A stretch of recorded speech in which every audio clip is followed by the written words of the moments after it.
اعوذ باللہ من الشیطان الرجیم، بسم اللہ الرحمن الرحیم۔ اے گناہگاروں مایوس نہ ہو، عامر لیاقت حسین حاضر خدمت ہے۔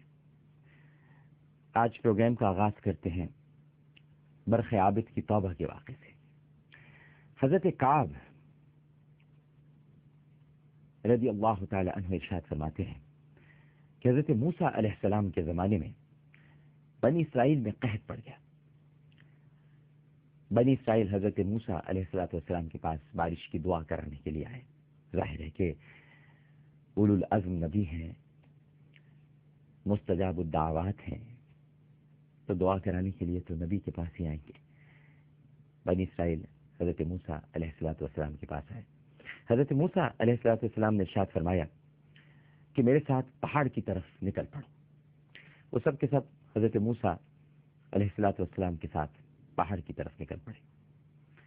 جب حضرت موسیٰ علیہ السلام پہاڑ پر چڑھ گئے تو پھر آپ نے ایک اعلان کیا۔ آپ نے اعلان کیا ناظرین کرام کہ جس آدمی نے کوئی گناہ نہ کیا ہو وہ اپنے اندر اپنے تقوی کو محسوس کرے، اور جس آدمی نے کوئی گناہ کیا ہو وہ میرے پیچھے نہ آئے۔ یعنی کہنے کا مقصد حضرت موسیٰ علیہ السلام کا یہ تھا کہ میرے پیچھے پیچھے وہی آئے جنہوں نے کوئی گناہ نہ کیا ہو اور اپنے اندر تقوی کو محسوس کرتے رہے۔ اب اس اعلان پر آدھے سے زیادہ لوگ تو واپس چلے گئے۔ ظاہر ہے کہ حضرت موسیٰ علیہ السلام کا اعلان ہے، نبی اور پیغمبر کو اللہ سبحانہ و تعالی وحی کے ذریعے سب کچھ بتا دیتا ہے کہ تمہارے درمیان کون گناہگار ہے، کون گناہگار نہیں ہے، لہذا آدھے سے زیادہ لوگ واپس چلے گئے۔ دوسری مرتبہ پھر اعلان کیا آپ نے کہ جس آدمی نے کوئی گناہ کیا ہو، یعنی گناہ نہ کیا ہو، وہ میرے پیچھے نہ آئے۔ دوبارہ اعلان سن کر ایک اندھے آدمی کے علاوہ، جسے برخ العابد کہا جاتا تھا، یہ اس کا نام تھا، یہ نابینا تھا، اس کے علاوہ سارے کے سارے واپس چلے گئے۔ اب دیکھیے آپ، اعلان کیا ہو رہا ہے، اور ایک مرتبہ نہیں بلکہ دو مرتبہ ہو رہا ہے۔ حضرت موسیٰ علیہ السلام نے برخ العابد سے فرمایا کہ تو نے میرا اعلان نہیں سنا تھا کیا؟ ابھی مکالمہ ہے۔ اس نے کہا کہ یا موسیٰ، آپ کا اعلان بالکل سنا میں نے۔ جی ہاں۔ حضرت موسیٰ علیہ السلام نے فرمایا کیا تم نے کوئی گناہ نہیں کیا؟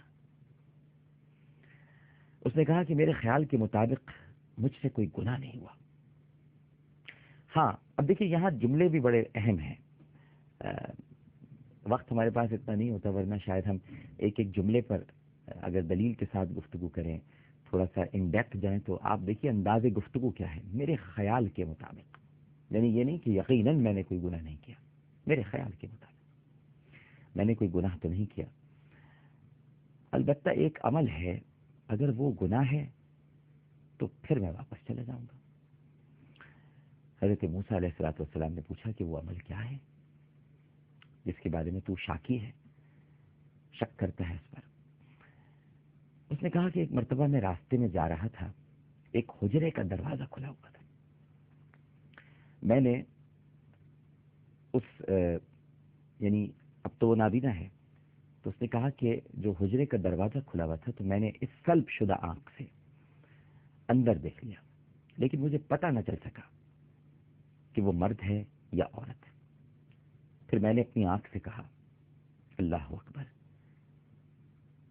پھر میں نے اپنی آنکھ سے کہا کہ میرے اعضاء میں سے ایک تو ہی ہے جو گناہ کی طرف سبقت لے گئی، جو گناہ کی طرف راغب ہو گئی، اب تو میرے جسم کے ساتھ نہیں رہ سکتی۔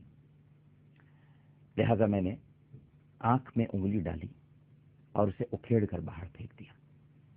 یہ برخ العابد کہہ رہا ہے، اگر یہ گناہ ہے تو میں واپس چلا جاتا ہوں، اور باقی آپ ارشاد فرمائیے۔ حضرت موسیٰ علیہ السلام نے جب برخ العابد کا یہ واقعہ سنا تو ارشاد فرمایا کہ یہ گناہ نہیں ہے، لہذا اے برخ تو بارش کی دعا مانگ۔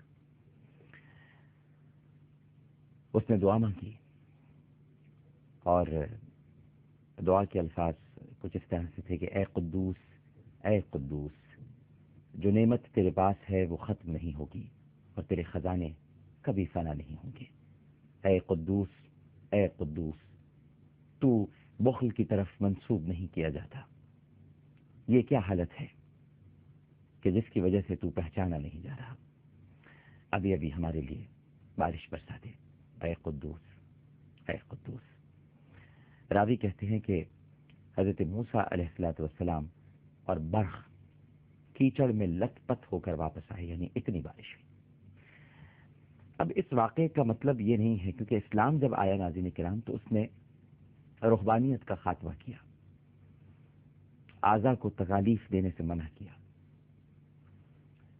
یعنی جس طرح اس نے آنکھ اکھیڑ کر باہر نکال دی تھی، ایک غلط منظر کی جانب اپنی آنکھ کو کی وجہ سے دیکھا اور اپنی آنکھ اکھیڑ دی، تو اب اسلام میں اس کی اجازت نہیں ہے۔ کوئی یہ واقعہ سن کر یہ سوچنے لگے کہ اگر مجھ سے کوئی غلطی ہو گئی میرے جسم کے کسی عضو سے تو میں اسے اکھاڑ کر پھینک دوں یا اسے فنا کر دوں یا اسے کاٹ دوں، ایسا نہیں ہے۔ اسلام نے توبہ رکھ دی ہے۔ دیکھیے اب یہاں پر یہ جو واقعہ آپ نے سنا یہ ایک گناہگار کا واقعہ تھا، لیکن توبہ کا پودا اس کے اندر نہیں اگا تھا۔ حضرت موسیٰ علیہ السلام نے چونکہ اس نے اپنے اس عمل کو گناہ قرار نہیں دیا تھا بلکہ پوچھا تھا کہ کیا یہ گناہ ہے، تو پیغمبر نے یہ کہا کہ یہ گناہ نہیں ہے۔ لیکن اگر وہ شخص توبہ کر لیتا، جو کہ اللہ سبحانہ و تعالی نے ہمارے لیے قرآن پاک میں ارشاد فرما دیا، قل یا عبادی الذین اسرفوا علی انفسہم لا تقنطوا من رحمت اللہ، اے میرے بندوں، کہہ دیجئے اے میرے بندوں، تم نے جو اپنی جانوں پر اپنے نفسوں پر ظلم کیا ہے، میری رحمت سے مایوس مت ہو۔ توبہ انسان کو ناظرین کرام اجلا کر دیتی ہے، توانا کر دیتی ہے، ایک نئی روشنی میں لا کھڑا کرتی ہے۔ برق العابد کی دعا سے بارش تو ہو گئی، لیکن آنکھ اکھیڑنا مسئلے کا حل نہیں تھا۔ مسئلے کا حل صرف یہ تھا کہ وہ اپنے گناہ پر نادم ہوتا، شرمندہ ہوتا اور توبہ کرتا۔ ایک چھوٹا سا وقفہ لیتے ہیں، وقفے کے بعد گفتگو کے سلسلے کو جاری رکھیں گے۔ ہمیں یقین ہے کہ آپ سب لوگ ہمارے ساتھ ہی رہیں گے۔